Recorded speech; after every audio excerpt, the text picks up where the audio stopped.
आप सभी को मेरा प्रणाम।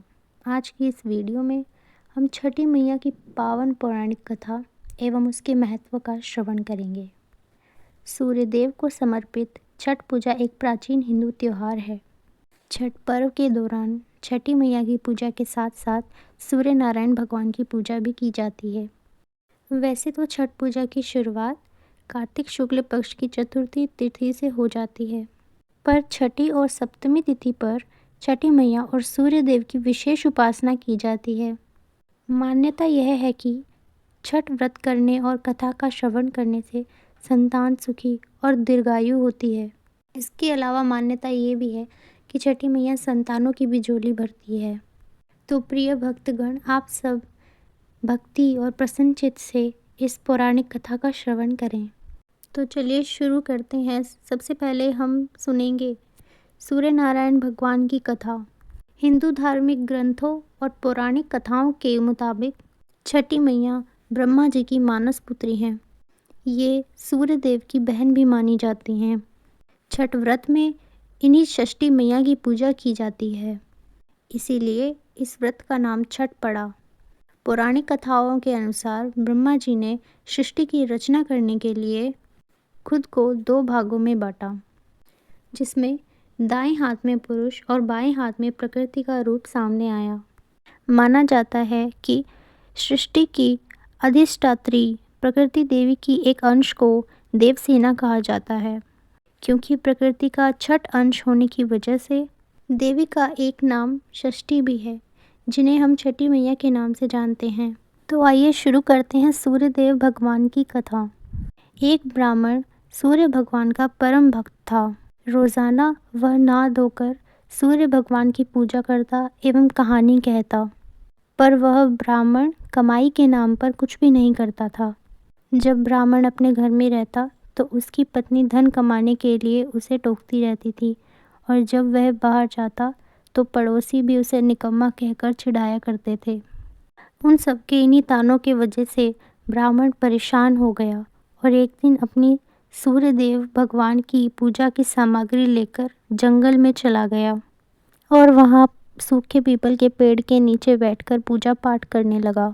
पूजा पाठ करने के बाद सूर्यदेव भगवान की कथा की, और वहीं सूखे पीपल के पेड़ के पास एक सूखा तालाब भी था, जिसमें थोड़ा ही पानी था। वहीं उस पानी से एक लोटा सूर्यदेव भगवान को जल भी चढ़ाया। जैसे ही उसने सूर्यदेव को पूजा का जल चढ़ाया तो वही जल बहकर पीपल की जड़ और सूखी पड़ी तलाई में आ गया। जल के वहां जाते ही वह सूखा हुआ पीपल हरा भरा हो गया, और जो सूखी तलाई थी वह भी पानी से भर गई। फिर सूर्य भगवान साक्षात प्रकट हुए और ब्राह्मण से कहने लगे कि ब्राह्मण, मैं तेरी पूजा से प्रसन्न हूँ, तू वरदान मांग, तू क्या मांगता है। जब ब्राह्मण ने यह सुना तो वो डर गया और सोचने लगा कि लगता है पीपल में कोई भूत रहता है। वह रोज़ वहाँ पूजा पाठ करता और रोज़ उसे वही आवाज़ें आती, तो चिंता के कारण ब्राह्मण तो बिल्कुल दुबला पतला हो गया। एक दिन ब्राह्मणी ने चिंता जताई और सोचा कि ब्राह्मण को गए हुए कितने दिन हो गए, आज जाती हूँ और उनकी खोज करके आती हूँ। यही सब सोच के ब्राह्मणी जंगल में आई, पर जैसे ही उन्होंने ब्राह्मण को देखा तो वह बड़ी आश्चर्यचकित हुई और पूछने लगी कि आपको यह क्या हो गया है, आप इतने दुबले पतले कैसे हो गए हैं।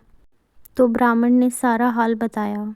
ब्राह्मणी ने सारी बात सुनी और कहा कि आपके जल चढ़ाने के बाद अगर ऐसी आवाज़ें आती हैं तो मुझे तो लगता है कि स्वयं सूर्य भगवान ही आते हैं।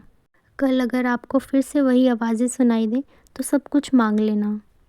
तब ब्राह्मण ने कहा कि कैसे मांगूं, मुझे तो कुछ मांगना ही नहीं आता। अगर ज़्यादा कुछ कहना होगा तो मैं तो वैसे ही भूल जाऊंगा। तुम ही मुझे कुछ ऐसी तरकीब बताओ जिससे थोड़े शब्दों में ज़्यादा मिल जाए। तो ब्राह्मणी ने कहा कि तुम ऐसा कहना कि 9 खंडों के महल के अंदर सोने के पालने में पड़ पोते पोतियों को दास दासियों द्वारा खेलते खिलाते हुए अपनी आँखों से देखूं। इस प्रकार लंबी उम्र, महल, बेटे, पड़पोते, बहुएं, धन आदि सब कुछ मिल जाएगा। ब्राह्मण कहने लगा कि मुझे तो कुछ समझ नहीं आया। तो ब्राह्मणी कहने लगी कि धन होगा तभी तो सोने का पालना, दास दासियाँ सब होंगी। लंबी आयु होगी और आंखें ठीक होगी तभी तो अपने पोते पोतियों को अपनी आंखों से सोने के पालने में झूलते हुए देखोगे। बेटे और बहू होंगे तभी पड़पोते के दर्शन होंगे। यह सब बात सुनकर ब्राह्मण ने कहा, हाँ ठीक है, अब मुझे सब समझ आ गया। अब दूसरे दिन पूजा पाठ करके जैसे ही सूर्य देवता को अर्घ दिया तो आवाज़ आई और ब्राह्मण ने भी वैसा ही कहा जैसे ब्राह्मणी ने समझाया था। तो सूर्य देव भगवान ने कहा कि देखने में तो भोला भाला लगता है, पर एक ही बार में सब मांग लिया तुमने। जो भी तुमने मांगा है वो तुम्हें अवश्य मिलेगा। जा, तेरी हर इच्छा पूर्ण होती है। तो ब्राह्मण ऐसा आशीर्वाद लेकर खुशी खुशी अपने घर की तरफ चल दिया। घर आया तो वह देखता है कि घर की टूटी फूटी झोपड़ी की जगह 9 खंडे महल खड़ा था। दास दासी आ जा रहे थे।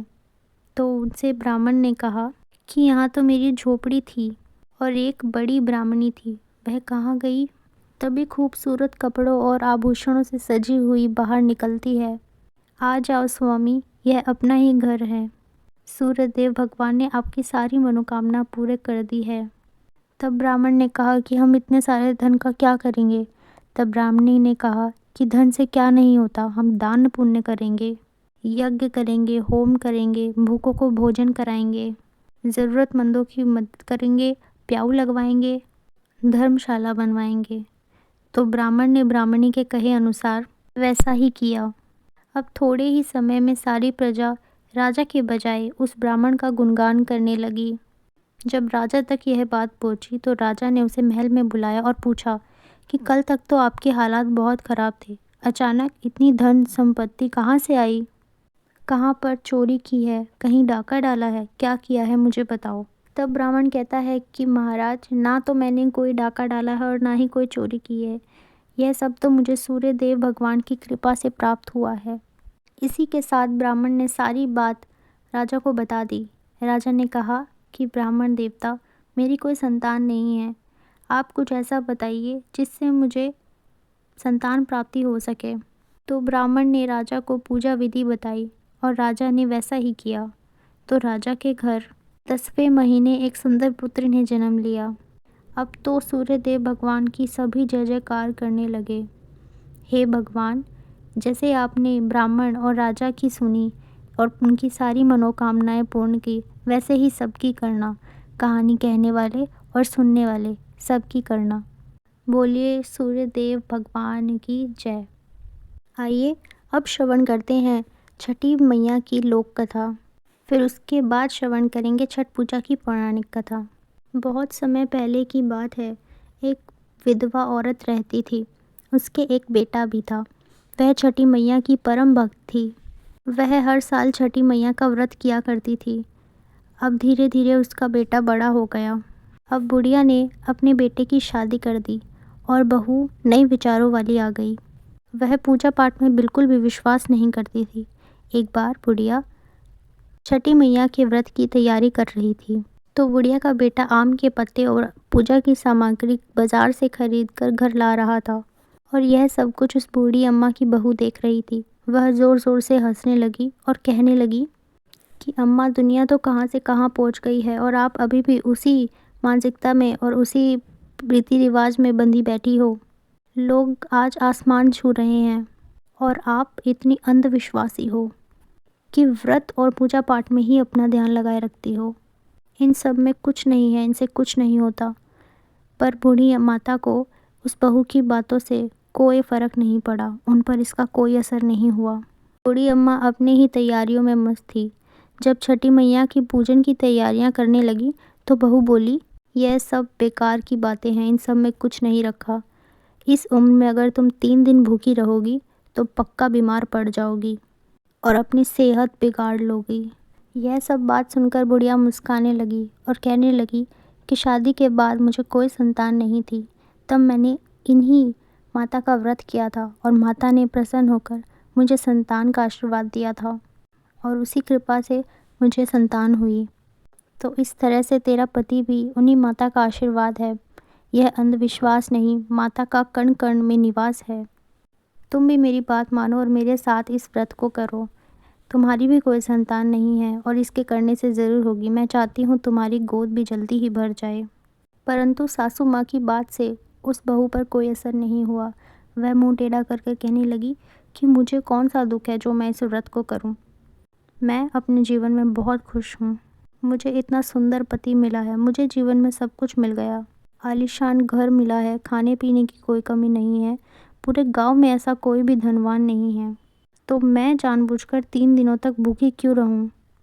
उसकी सास ने उसे कई बार समझाया, पर बहू पर कोई असर नहीं हुआ। वह नास्तिक थी, बार बार छठी माता की बुराई करे जा रही थी। तभी उसका पति वहां पर आ गया। उसने भी अपनी पत्नी को समझाने की कोशिश की कि देखो, देवी देवताओं के आगे अहंकार करना ठीक नहीं है, बल्कि तुम भी व्रत और पूजा पाठ करने में माता का सहयोग करो, और चाहो तो तुम भी व्रत कर सकती हो। लेकिन उसने अपने पति की बात भी नहीं मानी। पति बार बार समझाता समझाता थक गया और बोला कि ठीक है, तुम्हें जो सही लगे, तुम्हें जो करना है तुम वो करो। मैं तो छठी मैया का घाट सजाने जा रहा हूँ, जिससे मेरी माँ छठी मैया के श्री चरणों में अपने सर को झुका सके। तब बेटा हाथ में कुंडल लेके घाट पर चला जाता है। छठी माता के घाट को सुंदर और आकर्षित बनाने के लिए पूरे श्रद्धा भाव से लग जाता है। अपनी माता की पूजा की तैयारी में भी वह खूब मदद करता है। आम की लकड़ियों को जलाकर बहुत ही भक्ति भाव से दोनों माँ बेटे छठ का पर्व मनाते हैं। बूढ़ी अम्मा अपने पूरे घर को गाय के गोबर से लीपती हैं। यह सब देखकर उनकी बहू कहती है कि न जाने ये कौन सा त्योहार है, सारे घर में गोबर ही गोबर कर रखा है। अब तो इस घर में रहना भी मुश्किल हो गया है, सारे घर में गोबर की बदबू आ रही है। वह अपने पति से कहती है कि तुम अपनी अम्मा को समझाते क्यों नहीं हो, यह सब फालतू की अंधविश्वास की बातें हैं, ऐसा कुछ नहीं होता। ऐसा कहकर वह दोनों माँ बेटों से लड़ाई करने लगती है।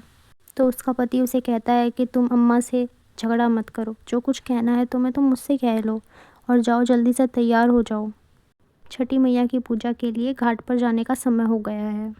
जैसे ही वह घाट पर जाते हैं तो बूढ़ी अम्मा गीत गाते हुए चलती है, परंतु उनकी बहू को इन सब बातों में बिल्कुल भी रुचि नहीं थी। वह उनसे अलग ही चलती है। जैसे ही वह तीनों घाट पर पहुंचते हैं, उनका पति कहता है कि माता के साथ पूजा में उनके साथ बैठ जाओ।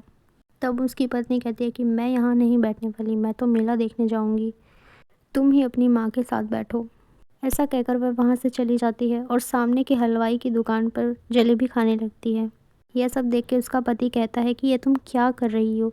तब वह पत्नी अपने पति से कहती है कि मैं पूजा में नहीं बैठने वाली, और मैं तो घाट पर ही नहीं आने वाली थी, परंतु तुमने मुझसे ज़बरदस्ती करी, इसलिए मैं यहाँ पर आई हूँ। तो मैं तो अब मेले में घूमूंगी, जम के खाऊंगी पीऊंगी, और तुम और तुम्हारी माँ अपनी पूजा करो। मेरा तुम्हारी पूजा से कोई लेना देना नहीं है। इतने में सभी लोग खड़े होकर उसे देखने लगे। पति शर्मिंदा होकर वापस चला गया। पूजा शुरू होने से पहले वह स्नान करने गया। जैसे ही उसने डुबकी लगाई, वह डूब जाता है। वह ज़ोर ज़ोर से चिल्लाता है कि मुझे कोई बचाओ। इससे पहले कोई उसे बचाने जाता, उससे पहले ही वह नदी में डूब गया। जब बूढ़ी अम्मा को पता चला कि उसका बेटा नदी में डूब गया है, तो वह ज़ोर ज़ोर से रोने लगी, छाती पीट पीट कर कहने लगी कि हे छठी मैया, ये तूने मेरे साथ क्या किया। मैं तो कितनी श्रद्धापूर्वक तुम्हारी पूजा और अर्चना करती हूँ। मैंने कभी भी पूजा पाठ में भूल चूक नहीं करी, तो आज आपने मुझे ये सज़ा क्यों दी? मुझे बेटा देकर क्यों छीन लिया? इससे अच्छा तो तुम मुझे संतान प्राप्ति का आशीर्वाद ही ना देती। मैं एक माँ हूँ और आप भी एक माँ हैं। आप कैसी माँ हैं? आपने एक माँ से उसका बेटा छीन लिया। हे छठी मैया, मेरी जब से शादी हुई है मैं तब से आपकी पूजा और व्रत करती आ रही हूँ। मुझे 30 साल हो गए। ऐसा मैंने कौन सा पाप कर दिया जो तुमने मुझे यह सज़ा दी और मुझसे मेरा बच्चा छीन लिया? माँ, मैं तो तेरे घाट पर पूजा करने आई थी और तूने तो मेरी दुनिया ही उजाड़ दी। फिर भी अगर जाने अनजाने में मुझसे कोई गलती हो गई हो तो मुझे माफ़ कर दो, और उसकी सज़ा मेरे बेटे को मत दो, और मुझे मेरा बेटा लौटा दो। अगर आज आपने मेरा कहना नहीं माना और मेरे बेटे को नहीं लौटाया, तो मैं इसी नदी में कूदकर अपनी जान दे दूँगी। हे माँ, अब सब आपके हाथ में है, या तो मुझे मेरा बेटा लौटा दो, नहीं तो मेरे प्राण ले लो। उधर ज़ोर ज़ोर से आवाज़ें लगाई जा रही थी कि सभी लोगों को सूचित किया जाता है कि घाट के गहरे पानी में कोई भी ना जाए। अभी अभी खबर मिली है कि एक व्यक्ति गहरे पानी में डूब गया है। पानी आगे खतरा है, इसलिए कोई भी व्यक्ति नदी में स्नान ना करे। जैसे ही ये बात बहू ने सुनी, वह दौड़ी दौड़ी आई कि ना जाने आज पानी में कौन डूब गया। जैसे ही जहाँ पूजा हो रही है वह वहाँ पहुँचती है तो वो देखती है कि उसकी सासू माँ दहाड़े मार मार कर रो रही थी। जैसे ही उसे यह पता चला कि उसका पति अब इस दुनिया में नहीं रहा तो उसे बहुत गहरा सदमा लग गया। तो वह भी ज़ोर ज़ोर से रोने लगी और चिल्लाने लगी। पागलों की तरह लोगों के पूजा के सामान को उठा उठा कर फेंकने लगी और कहने लगी कि माँ, मैंने तो पहले ही कहा था तुम इन छठी मैया के पूजा पाठ में मत पड़ो, यह ढोंग है, अंधविश्वास है। पर आपने मेरा कहना नहीं माना और आपकी वजह से आज मेरा पति मुझसे दूर चला गया है। इस तरह वह अपनी सासू माँ को भला बुरा कहने लगी और साथ में छठ माता को भी कोसने लगी। यह घटना देखकर सारे लोगों की सांसें रुक गई और सारे आपस में बात करने लगे कि इस बेचारी के साथ बहुत बुरा हुआ। और मन ही मन सभी लोग छठ माता को पुकारने लगे और कहने लगे कि हे छठी मैया, आज इन बूढ़ी मैया की पुकार सुन लो और इसे इसका बेटा लौटा दो। और छठी माता तो बहुत ही दयालु है, वह अपने भक्तों को कभी भी निराश नहीं करती है, कभी भी उन्हें बेसहारा और उदास नहीं छोड़ती है। तभी एक जोर की लहर आती है और वह लहर किनारे की ओर जोर से टकराती है। बूढ़ी माँ का बेटा भी बाहर निकल आता है। इस दृश्य को देखकर वहाँ खड़े हुए सभी लोगों की आंखें खुली की खुली रह जाती हैं। सभी की आंखों से खुशी के आंसू बहने लगते हैं। अपने बेटे को जीवित देखकर उसकी माँ भी खूब जोर जोर से रोने लगती है और बहू भी अपने खुशी के आंसुओं को नहीं रोक पाती। तभी बादलों की गर्जना के साथ एक आवाज़ आती है और आकाशवाणी होती है। उस आकाशवाणी में छठी मैया कहती है कि मेरी पुत्री, मैं किसी का भी अहित नहीं करती हूँ। मैंने तुम्हारी आंखों में अज्ञान का पर्दा हटाने के लिए तुम्हारे पति को पानी में डुबाया था। मैं तो सदैव अपने भक्तों की रक्षा करती हूँ। इस कलयुग में जो भी मेरा भक्त सच्चे हृदय से मेरी पूजा करता है, मैं उसकी सारी मनोकामनाएं पूर्ण करती हूँ।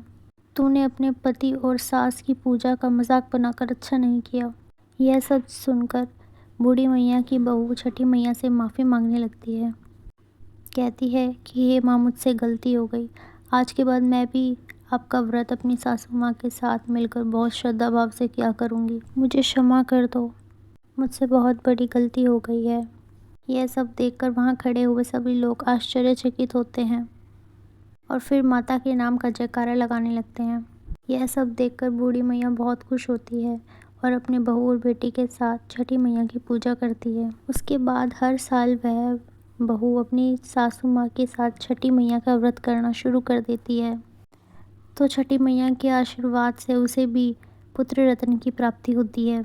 इस तरह बूढ़ी अम्मा का परिवार छठी माता की कृपा से सुख और संपन्न हो जाता है। बोलिए छठी मैया की जय। आइए अब श्रवण करते हैं छठी मैया की पौराणिक कथाएं। पुराणों के अनुसार राजा प्रियंवत नाम के राजा हुआ करते थे, जिनकी कोई संतान नहीं थी। तब महर्षि कश्यप ने पुत्र प्राप्ति के लिए राजा के यहाँ यज्ञ का आयोजन किया। महर्षि ने यज्ञ के लिए बनाई गई खीर को राजा की पत्नी मालिनी को खाने के लिए कहा। खीर के प्रभाव से राजा रानी को पुत्र तो हुआ, परंतु वह मृत था। राजा और रानी अपने पुत्र को लेकर शमशान गए और पुत्र वियोग में प्राण त्यागने लगे। उसी समय भगवान की मानस पुत्री देवसेना प्रकट हुई। उन्होंने राजा से कहा कि प्रवृत्ति के छठे अंश के रूप में उत्पन्न होने के कारण मैं षष्ठी कहलाती हूँ। माता ने राजा को अपने पूजन का आदेश दिया और दूसरों को भी यह पूजन करने के लिए प्रेरित करने को कहा। राजा ने पुत्र इच्छा से देवी षष्ठी का व्रत किया, जिससे उन्हें शीघ्र ही पुत्र रत्न की प्राप्ति हुई। जिस दिन राजा ने यह व्रत किया था उस दिन कार्तिक शुक्ल षष्ठी तिथि थी। तभी से छठी मैया को पूजे जाने की परंपरा आरंभ हुई। एक दूसरी कथा के अनुसार महाभारत काल में कुंती पुत्र कर्ण को दानवीर माना जाता था। कर्ण माता कुंती के ही नहीं अपितु सूर्यदेव के भी पुत्र थे। कर्ण पर सूर्यदेव की विशेष कृपा थी। कर्ण सुबह प्रातः उठकर सूर्यदेव को अर्घ दिया करते थे। तभी से एक पर्व के रूप में सूर्यदेव को अर्घ देने की परंपरा आरंभ हुई। इसके अलावा द्रौपदी और कुंती के व्रत रखने का उल्लेख भी ग्रंथों में मिलता है। ऐसा कहा जाता है कि कुंती के छठी मैया के व्रत करने के बाद ही पांडवों को उनका सारा हारा हुआ राज्य पुनः प्राप्त हो गया था। मार्कंडेय पुराण में इस बात का उल्लेख मिलता है कि छठी मैया प्रकृति की अधिष्ठात्री देवी है और उसके साथ ही भगवान सूर्य देव की बहन भी है। छठी मैया को संतान की प्राप्ति, संतान की दीर्घायु और सौभाग्य प्रदान करने वाली माता माना गया है। बालक के पैदा होने के छठे दिन जो छठी पूजन होता है, उस पूजन में छठी माता को ही पूजा जाता है। छठी मैया की कृपा से ना ही सिर्फ सुख समृद्धि प्राप्त होती है, बल्कि आने वाले दुखों का निवारण भी होता है। यह थी छठी मैया की कथा। आपको यह वीडियो कैसी लगी कमेंट करके ज़रूर बताना। चैनल को सब्सक्राइब करना और वीडियो को लाइक शेयर ज़रूर करना। जय छठी मैया।